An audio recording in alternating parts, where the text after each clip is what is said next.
Hawak na ng mga otoridad ang mga sospek na nasa likod ng pang-hold up at pagtangay sa mga diamante ng isang Indian national matapos itong mahuli sa isinagawang follow-up operation ng PNP sa San Juan City.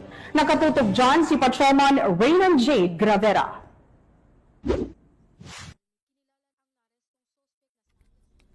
Arestadong 3 lalaki na sospek sa pang-hold up sa isang Indian national na negosyante ng diamante sa San Juan City. Ang mga sospek ay kinilalang sina alias Muhammad, alias Machol at alias Jamal na pawang mga residente ng Barangay 807, San Andres Bukid, Santa Ana, Manila City. Ayon sa report ng biktima, kakatapos lang nitong kumain sa harap ng isang kilalang restaurant sa may Green Hills Shopping Center sa San Juan City nang biglang hinawakan at kinaladkad siya ng 5 lalaki sa kanyang sasakyan.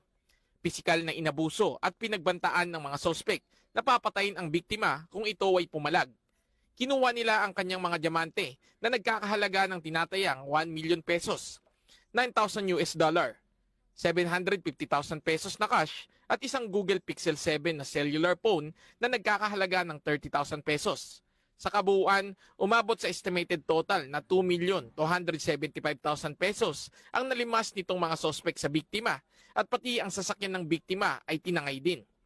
Ibinaba ang biktima sa kahabaan ng Barangay Santa Lucia, lungsod ng San Juan, at dali-daling tumakas ang mga sospek sa pinangyarihan. Agad na i-report sa San Juan City Police Station ang insidente. Dahil sa mabilisang aksyon at pagsagawa ng hot pursuit operation ng mga kapulisan ng San Juan City Police Station sa pamamagitan ng pag-backtracking ng mga CCTV footage sa mga posibleng nadaanan ng mga sospek mula sa pinangyarihan ng pang-hold up ay agad na tunton ang tinitirhan ng mga ito. Personal na kinilala ng biktima ang isa sa mga sospek habang isinasagawa ang entrapment operation sa nasabing lugar kung saan nakatira ang mga ito. Agad na naaresto ang mga sospek at na-recover din ang mga ninakaw ng mga ito. Na-recover naman sa Santa Maria, Bulacan ang kotse ng biktima. Samantalang patuloy naman ang pagtugis ng kapulisan sa 2 pang sospek na at large. Police Colonel Marmal helped me so much to find all my belongings and everything. I recovered my time and everything. And I'm waiting for my peso and all of that. Naharap ngayon ng mga sospek sa paglabag sa Article 293 ng Revised Penal Code o robbery.